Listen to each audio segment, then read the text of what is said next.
Bonjour à tous, bienvenue pour ce tutoriel. Aujourd'hui on va se consacrer à la photogrammétrie et ce tutoriel se fera en plusieurs parties. On va tout d'abord voir un petit peu ce que ça va donner à la fin. Donc l'idée ce sera d'avoir un rocher qui sera low poly et qu'on aura créé à partir de photos. Et donc à la fin, donc on aura quelque chose d'assez low poly dans les 1000 vertices à peu près. Et je vais faire un Shift Z pour vous montrer le mode rendu. Donc ici on a le mode rendu avec la color map et la normal map. Donc je peux vous montrer ici sans rien du tout. D'accord, on a ce type de shading. Ensuite avec la normal map. Ok. Puis avec la color map. Et tout ça, on va le créer à partir de photos qu'on a prises. Alors, j'utilise cet asset et je mets un petit pack d'assets dans une formation que j'ai faite récemment. Je vous mettrai le lien dans la vidéo. Et en fait, je m'en sers pour vous montrer un petit peu. Hop. Donc au départ, je crée juste un sol. Vous voyez, avec une texture et puis quelques tout petits cailloux dessus.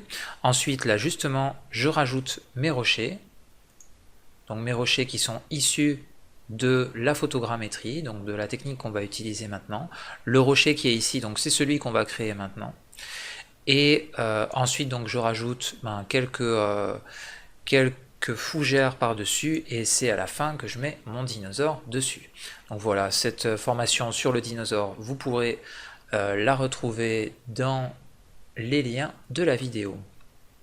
Voilà pour ça. Alors on va utiliser un workflow particulier. On va faire, d'abord je vais d'abord expliquer comment on va faire le shooting des photos pour essayer de ne pas faire d'erreur. Ensuite on va voir comment générer un mesh en high poly avec le logiciel Photoscan. Ensuite on va nettoyer le mesh high poly dans Blender, faire une retopologie avec le logiciel Instant Mesh et finalement baker les textures et créer le shader dans Blender. Donc voilà le programme. Ça va prendre un petit peu de temps, alors peut-être que ça va se faire en plusieurs parties, je vais voir un petit peu comment je vais organiser ça. Voilà, donc prochaine partie, on va voir comment shooter les photos. Alors pour le shooting, on va voir un petit peu ce qu'il faut faire et ce qu'il ne faut pas faire. Premier truc, si vous voulez éviter d'avoir des problèmes de géométrie, et pour que le logiciel de photogrammétrie fonctionne bien, il faut éviter donc tous les objets réflectifs. C'est-à-dire tout ce qui va avoir des réflexions comme ça, ou tout ce qui va être un peu brillant, même sur la peau, si vous avez des brillances sur la peau, le logiciel va avoir du mal à comprendre ce qui se passe, et ça va créer vraiment quelque chose d'incompréhensible pour lui. Et vous allez avoir des géométries qui partent dans tous les sens, donc vraiment, ça il faut éviter. Les objets comme ça passe pas. Bien entendu, il ne faut pas avoir des photos floues. Donc faites attention à votre focus, à ne pas mettre une focale trop importante, donc pour avoir trop de flou. Faites attention également quand vous shootez, voilà, de ne pas avoir de flou, donc il faut que ce soit vraiment net pour que le logiciel puisse comprendre. Il suffit qu'il y ait une image dans votre shoot qui soit flou comme ça, et ça peut créer après des problèmes pendant le processus de création du mesh. Il faut éviter tous les objets transparents, donc sur les personnes, les lunettes, mais aussi sur une voiture, on voit les vitres, tout ça, ça passera pas non plus. Il faut éviter également toutes les lumières directes qui projettent donc une ombre sur votre sujet, puisque après de toute façon nous ce qu'on veut c'est quelque chose qui soit qui ait un petit peu le même type d'illumination sur toute la surface. Donc on va éviter le temps un petit peu ensoleillé avec des ombres très dures comme ça. Là vous pouvez voir les ombres très dures, et ça en photogrammétrie après toutes ces informations elles sont perdues, et on ne peut pas après recréer quelque chose de correct pour avoir quelque chose de joli. Donc ça, voilà ce qu'il faut faire et pas faire. Quand on a un sujet ici, on va imaginer, je vais vous montrer ça sur Blender, quand on a un sujet à photographier, donc par exemple, on imagine que moi je veux photographier Suzanne, donc ce que je vais faire, je vais créer un shoot comme ça, d'accord, donc avec deux angles bien différents, un angle presque de face et un angle presque à 45 degrés par exemple, d'accord, et puis donc je vais faire tout le tour de mon sujet comme ça, avec des angles bien définis. Par exemple, si je choisis de faire un pas ou un pas et demi entre chaque shoot, voilà, je garde tout le temps la même distance à peu près, et ça va me permettre d'avoir quelque chose de correct. Et à chaque fois, donc je fais un shoot presque de face et un shoot un petit peu plus vers le haut par exemple. L'idée c'est d'en avoir deux, voire trois différents angles à chaque fois. Et puis il faudra deux, voire trois, voire quatre shoots en fonction de votre objet, et si c'est possible également, par-dessus votre objet.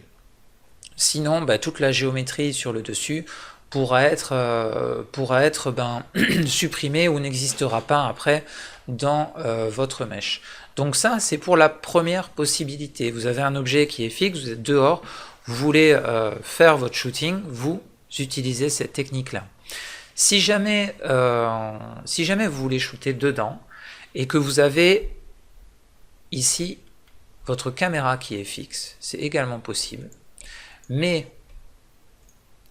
après, on fait tourner l'objet. Donc on va utiliser à peu près la même technique, on va shooter 2 voire 3 fois, mais 2 en général ça reste quand même suffisant. Et ensuite c'est l'objet qu'on va faire tourner, d'accord, tous les 30 degrés ou tous les 15 degrés en fonction de ce que vous voulez. D'accord. Donc voilà ici les techniques que vous pouvez utiliser pour faire votre shooting. Si on regarde le mien, donc nous on va utiliser ce shooting là, vous pouvez voir qu'il n'y a pas d'ombre directe, donc je suis allé dehors quand il y avait une journée plutôt couverte, et donc j'ai fait le focus ici sur mon rocher, et j'ai fait le tour comme ça, à chaque fois avec deux angles différents. Voilà. Donc l'idée c'est vraiment d'utiliser les paramètres de la caméra avec des paramètres manuels qui ne bougent pas pendant tout le long du shooting. Ça aussi c'est important. Si vous avez une différence de luminosité entre deux photos trop importante, parce que votre appareil était réglé en automatique et qu'il a fait, il a pris un point par exemple ici en automatique, et du coup là elle est un peu plus surexposée, du coup on va avoir une perte de détails. Le logiciel de photogrammétrie va prendre en compte donc tous les détails qui sont présents entre deux photos. Par exemple, entre cette photo-là, ici, on peut voir ce détail-là, ici, on va le retrouver ici également, d'accord? Et en fonction de ça, le logiciel va calculer et va nous créer un mesh high poly. Donc c'est parti pour la création de ce mesh dans Photoscan. Nous voilà dans Photoscan. On va pouvoir créer un nouvel espace de travail ici et rajouter ici les photos. Donc vous allez dans le dossier de votre shooting, vous sélectionnez toutes vos photos. Faites bien attention, vérifiez bien que vos photos sont bien nettes et qu'on n'a pas d'ombre trop importante. Enfin, comme on a dit au tout début de la vidéo, et on fait ouvrir. On va retrouver maintenant toutes nos images dans Photoscan. Vous pouvez aller dans Tools, si vous avez une carte graphique un petit peu intéressante sur votre ordinateur, vous pouvez utiliser, moi j'en ai deux là, on peut utiliser la carte graphique pour le calcul, et ça accélère vraiment les choses, ça c'est un super confort. C'est quelque chose qu'il n'y avait pas avant en photogrammétrie, et ça maintenant c'est quand même super de l'avoir. Et ensuite, donc quand vous avez toutes vos photos qui sont bien calées, vous allez dans Workflow et vous faites Align Photos. Alors, plusieurs possibilités. Là, pour le tuto, je vais prendre Medium pour aller un petit peu plus vite. Ça va assez vite en général. Vous pouvez prendre High ici si vous voulez. En fonction de ça, vous allez avoir une génération en fait des localisations de votre caméra quand vous avez pris le shooting. Et ça, c'est assez intéressant. Alors, moi, j'utilise ces valeurs-là, 500 000 et 20 000. Donc ça, c'est quelque chose que j'ai trouvé sur Internet qui marche assez bien. et on fait OK. Et on attend un petit peu. En général, pour cette partie-là, en tout cas, ça va assez vite, donc je vais pas me mettre en pause pour ça.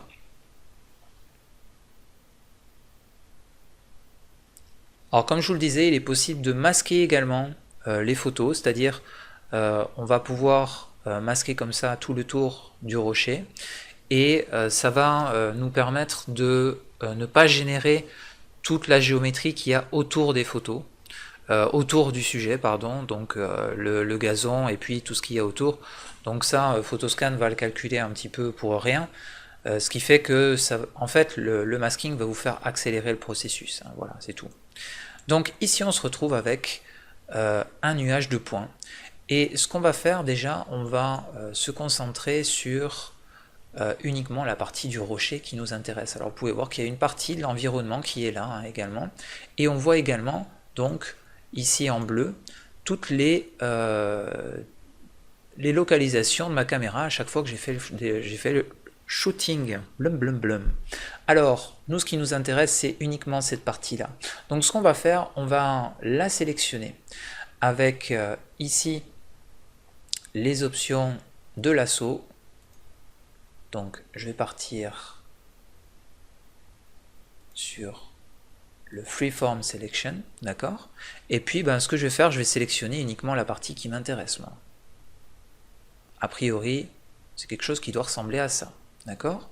Puis je vais aller dans Edit, je vais faire un Invert Selection, donc c'est-à-dire je sélectionne tous les autres points ici, et je les supprime avec le raccourci Supr, d'accord?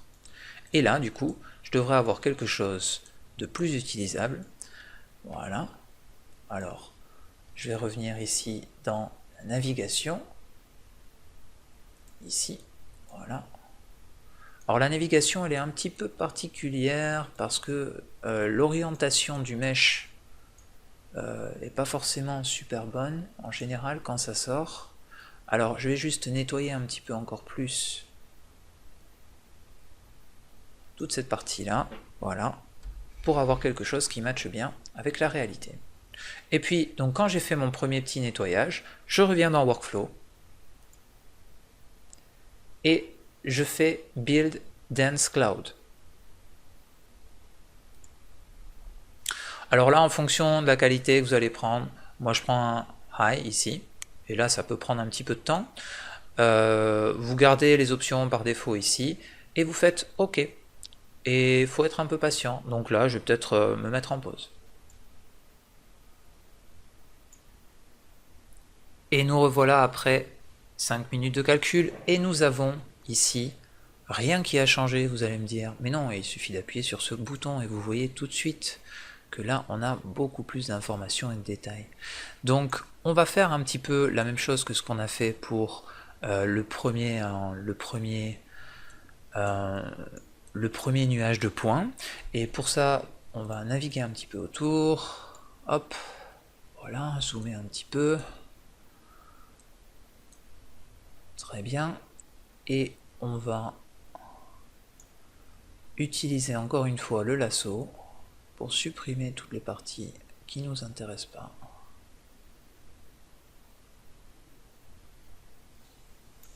Hop, voilà, on va supprimer cette partie-là. On retourne un peu autour. Alors attention, la navigation, elle peut vraiment donner envie de vomir. Hein. C'est le clic gauche pour tourner autour de l'objet. Mais il faut être en mode navigation. Donc on ne peut pas... Ici, par exemple, quand je suis en mode de sélection, je ne peux pas tourner autour. Donc il faut que je revienne en mode de navigation pour tourner autour. Et hop là. Essayez de faire au mieux pour vous placer correctement et bien retirer tout ce qui ne nous intéresse pas. Donc là, tout le dessous, alors vous pouvez le garder dans certains cas. Hein. Là, ici, nous, on veut vraiment avoir que le rocher. Donc on va vraiment faire ce nettoyage-là comme il faut. Hop, je repars sur cette vue-là. Je vais décaler un peu la vue. Voilà.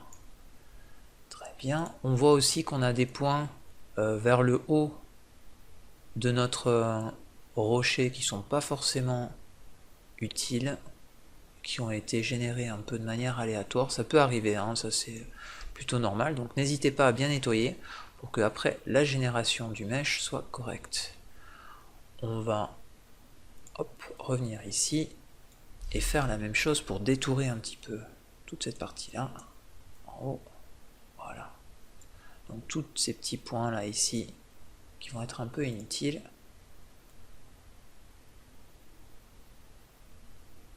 on va essayer de retirer ça le plus précisément possible sans non plus trop perdre de temps. Pour le tutoriel, voilà un petit peu, je retourne encore un peu autour pour bien être sûr que j'ai rien oublié. A priori ça se passe pas trop mal. Très bien, et on va pouvoir aller dans la suite du workflow, on va aller dans Build Mesh. Et dans Build Mesh, donc on a les possibilités d'aller dans le High ici, on va générer un très High Poly avec 1 million de faces. Nous on va pas aller jusque là, on va juste aller dans le Medium, on clique OK, et quand c'est terminé, je reviens vous voir.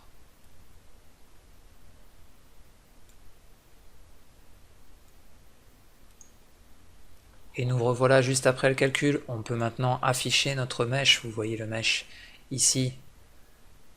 Donc vraiment ça fait un super boulot. C'est très très propre d'entrée de jeu.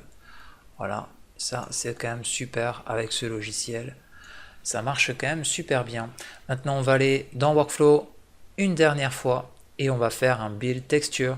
Alors pareil, en fonction de ce que vous voulez, est-ce que vous voulez du low poly, du pas low poly, vous pouvez augmenter ici la taille de la texture ou pas, et on va faire OK. Là moi je prends ici un 4096 pour avoir vraiment suffisamment de détails dans ma texture. Donc là je vais peut-être pouvoir mettre en pause également. Et nous revoilà après la construction de la texture. Ici on voit maintenant notre objet texturé qui va être prêt à être exporté dans Blender. Et pour ça on va faire un file, on va faire export model. OK, on va choisir, alors je vais me remettre ici dans le bureau, dans mon dossier tuto photogrammétrie. Je vous conseille de faire pareil par projet de photogrammétrie, par exemple rocher 1, rocher 2, rocher 3 si vous faites plusieurs rochers. Et à l'intérieur vous allez faire les points blend. Là, image exemple, ça c'est juste pour le tuto, mais vous allez faire le shooting également, et vous allez faire un nouveau dossier ici avec export. Hop là. Et celui-là, on va l'appeler Rock 1.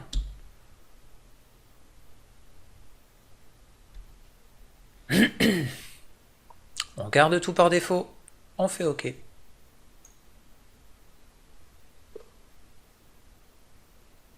Et voilà pour la deuxième partie de ce tutoriel. On se rejoint dans Blender tout de suite.